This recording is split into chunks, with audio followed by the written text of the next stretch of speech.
ተዋህዶ ነው ሃይማኖቴ እንላለን። ክርስቶስ ባይነሳ ኖሮ ግን የሃይማኖታችን ስም ይላል ቅዱስ ጳውሎስ ከንቱ ይሆን ነበር። ምን ከንቱ? እስቲ በሉ ከኔ ጋር ክርስቶስ ካልተነሳማ እምነታችን ከንቱ ናት። ልብ አድርጉ። ኦርቶዶክስ ተዋህዶ መባሉ አይቀርና ርትዕት መባሉ አይቀርና የቀናች መባሉ አይቀርና ምን ትሆን ነበር? ከንቱ ይሆን ነበር። ልብ አድርጉ። ክርስቶስ ሞቶ ቀርቶ ቢሆን ኖሮስ ባይነሳ ኖሮስ ክርስትና እስካሁን ድረስ አይዘልቅም ነበር። ስለዚህ ከመወለዱ በላይ ትንሣኤው ክርስትናን በዓለም እንዲስፋፋ አድርገውታል። ሐዋርያት ክርስቶስ ሞቶ ቢቀር ኖሮ ምን አሳለን ብለው ዞረው ይሰብኩ ነበር። ወደ ቀድሞ ስራቸው ነበር የሚመለሱት። አሳ አጥማጆቹ አሳ ወደ ማጥመዳቸው፣ ልብ አድርጉ። ቀራጮቹ ወደ ቀራጭነታቸው፣ ወደ ማህበራዊ ሕይወታቸው ይመለሱ ነበር። በትምክህት በደስታ በኩራት ልብ ሙሉ ሆነው ዞረው እንዲሰብኩ ያደረገው የክርስቶስ ምንድነው? ትንሣኤው ነው። ምናምን የአምላካችን መቃብሩ ይሄ ነው፣ አምላካችን አጽሙ እዚህ ነው ብለን ብናስተምር የእኛንም ትንሣኤ ለማመን እንቸገር ነበር። እኛም ሞተን እንነሳለን ብሎ ለማመን ያስቸግራል። እሱ ሞቶ ቢቀር ኖሮ በትንሣኤው ትንሣኤያችንን ያረጋገጠልን አምላክ ስሙ የተመሰገነ ይሁን። ሞትን ያለ እግዚአብሔር የሚያሸንፈው አልነበረም። ታዲያ ክርስቶስ እግዚአብሔር ነው የምንለው ሞትን ስላሸነፈ ነው። ሰው ተከታዮች ሆነን አይደለም። ክርስቶስ እግዚአብሔር ነው የሚባለው ሞትን ያለ እግዚአብሔር የሚያሸንፈው ስለሌለ፣ ኢየሱስ ክርስቶስ ደግሞ ዓይናችን እያየ ሞትን ስላሸነፈልን፣ ስለዚህ ክርስቶስ እግዚአብሔር ሰው የሆነ እግዚአብሔር ነው። ያለ እግዚአብሔር ሞትን ሊያሸንፍ የሚችል የለም። ለዚህ ነው ቅዱስ ጴጥሮስ ግብረ ሐዋርያት ምዕራፍ 2 ላይ ሲናገር ኢይክል ኢይዞቶ ሞት ሊይዘው አልቻለም ይላል። እንዴት አድርጎ ነው? በጋን መሳን መዋጥ ይቻላል? ይቻላል? ሳር እሳትን ታቅፎ መቅረት ይችላል? እንዴት ሆኖ ይቻላል? ነብዩ ዳንኤል በዚህ በባቢሎን ምን ይደረግ ነበር? ምንድነው? ለጣዖት ይሰግዱና ጣዖት ያመልኩ ነበር። እና ለጣዖት ሲያመልኩ አይ ዳንኤል ሄዶ ለንጉሱ አንተ እንደው ዝም ብሎ የማይበላ አምላክ ታመልካለህ እንዴ? የማይሰማ አምላክ አለው። ይበላል እያሉኝ እኮ ቄሶቹ ማለት የድሮቹ የኦሪት ማነው የጣዖቱ ቄሶች እነሱ እኮ ይበላል እያሉ እኮ በግ በየቀኑ አርዳለሁና ከብት እኮ እያረድኩ ነው አለው። ሞኝ እነሱ እየበሉ ጣዖቱ አምላኩ በልቷል እያሉ ነው አሉት። ኧረ ተው። አዎ እንዴት እናርግ?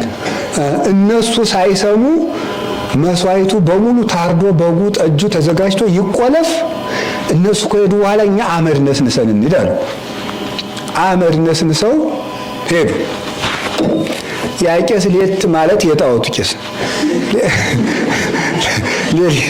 ሌሊት እየሮጠ ይመጣና ያችን ከፍቶ አመድ መነስነሱን አላየ ጅሌ ያችን ግጥም አድርጎ በልቶ ዘግቶ እንደነበረው አድርጎ ሄዳ ኋላ ማን በለው ይለው አምላካችን በልቶት አንቀጣፊ ሁሉ እንዲመጫወቻ አድርገኛል ብሎ እነሱ የሚቀጣውን ቀጥቶ ዳንኤልን አመስግኖ ያን ጣዖትም ሰበረ።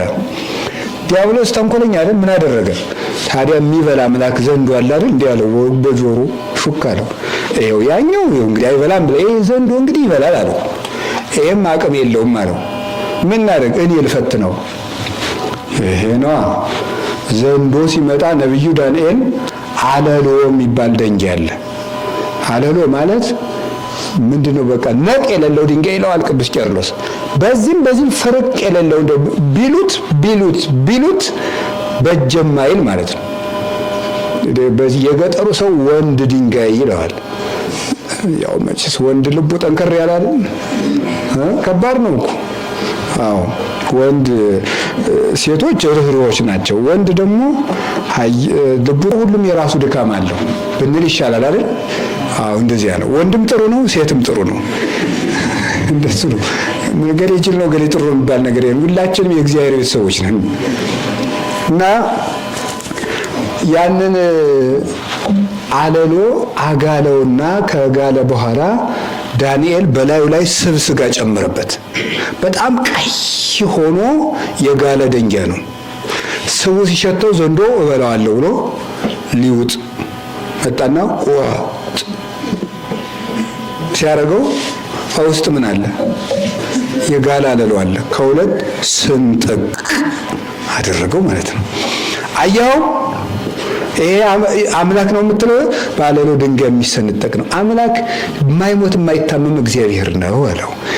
አሁን አባቶቻችን ምን ብለው ተረጎሙት? እና ቅዱስ ቄርሎስ ዳንኤል ያጋለው ያደንጊያ ኢየሱስ ክርስቶስ ነው።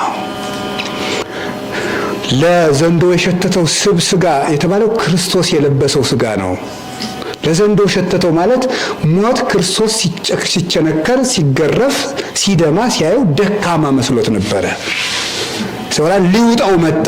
የክርስቶስን ስጋ ዘከማ ያለምዱ ውጣ ያለው ይሄንን ነው።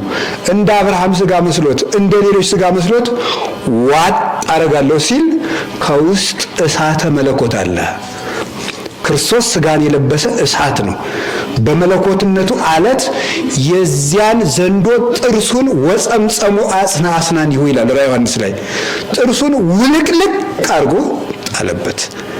አሁን ሞት መውያ ወዴት አለ ብለን ከቅዱስ ጳውሎስ ጋር መናገር እንችላለን። ጌታችን ሲነሳ ድንጋዩ አልተገላበጠም። በተዘጋ መቃብር ነው ክርስቶስ የተነሳው። እየሰማችሁኝ ነው? በምንድን ነው የተነሳው?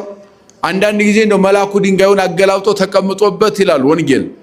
ሴቶች ሄደው የተከፈተ መቃብር አገኙ፣ ጌታ በዚያ ውስጥ የለም ሲባል ጌታችን ሲነሳ መልአክ ድንጋይ ያገላበጠለት የሚመስላቸው ሰዎች አሉ። መልአክ ድንጋይ ያገላበጠው 12 ሰዓት ነው። ክርስቶስ የተነሳው 10 ሰዓት ነው። ሊቃውንት ምን አሉ? በሚወለድበት ጊዜ የእናቱ የድንግል ማርያም ማህፀን እንዳልከፈተው ሲጸነስም ከተጸነሰም በኋላ ሲወለድም በተወለደም ጊዜ የእናቱ ማህፀን እንዳልተከፈተ ተነሳም ስንን በተዘጋ መቃብር ተነሳ እንጂ መቃብሩ ሳይከፈት ነው የተነሳው ይላል። ሚስጥረ ትንሣኤን ሚስጥር ያስደረገውም አንዱ ይህ ነው ብለዋል ሊቃውንት። በከመ ያርሃው ማኅተመ ድንግልናሃ ለወላዲቱ በልደቱ ልኮ ደራሲው ምን አለ? ሲወለድ የእናቱ ማህፀን ሳይከፍት እንደተወለደ ከማሁ ያርሃው ማኅተመ መቃብሪሁ በትንሣኤሁ ተነሳም ብለን ስንናገር መቃብር ሳይከፈት የተነሳው ይላል። ሳይከፈት ነው የተነሳው። ሚስጥረ ትንሣኤ የሚያሰኘውም አንዱ ይህ ነው። ድንጋይ የሚያገላብጥለት መልአክም አላስፈለገውም። እይፈቅድ ኃይለ መልአክ ይላል ሊቁ። የመልአክ እርዳታ አይፈልግም፣ አላስፈለገውም። ምክንያቱም እስመ ውእቱ ፈጣሪሆሙ ለመላእክት ዲዮናስዮስ የተባለው ሊቅ በሃይማኖተ አበው ታላቁ ሊቅ የመልአክ እርዳታ አላስፈለገውም። ድንጋይ አገላበጠ ብለን ስንናገር አለ ጌታችን የተነሳው 10 ሰዓት ነው። መልአክ ድንጋይ ያገላበጠው ስንት ሰዓት ነው አልኳችሁ? 12 ሰዓት ነው አለ። ስለዚህ የመልአክ እርዳታ አላስፈለገውም። ታዲያ መልአኩ ለምን ድንጋዩን አገላበጠው? መቃብር ውስጥ እንደሌለ ለሴቶች ለማሳየት። ለማን ለማሳየት? ሴቶች ሂደዋል እንዳምኑ ነው።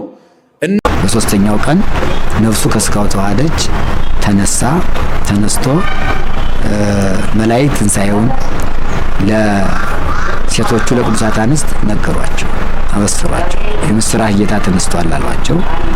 ምስራቹን ሐዋርያትም ሰሙ። በዝግ ቤት እንዳሉ ሄዶ ጌታ ሰላም ለእናንተ ይሁን ብሎ ዝግ ቤት በሩ ሳይከፈት እንደተዘጋ ገብቶ በመካከላቸው ቆሞ ሰላም ለእናንተ ይሁን አላቸው። እነሱ ሌላ ምታት መስሏቸው ሲጠራጠሩ እጄን እግሬን ይሁን ብሎ እጁን እግሩን አሳያቸው። እጁን እግሩን ዳሰው እሱ መሆኑን አመኑ። የሚበላ ነገር አላቸው አላቸው። ማር ወለላና አሳ አቀረቡለት። ከፊታቸው በልቶ ባርኮ ሰጣቸው። ትንሣኤን እነሱ ጋር አብሮ ዋለ።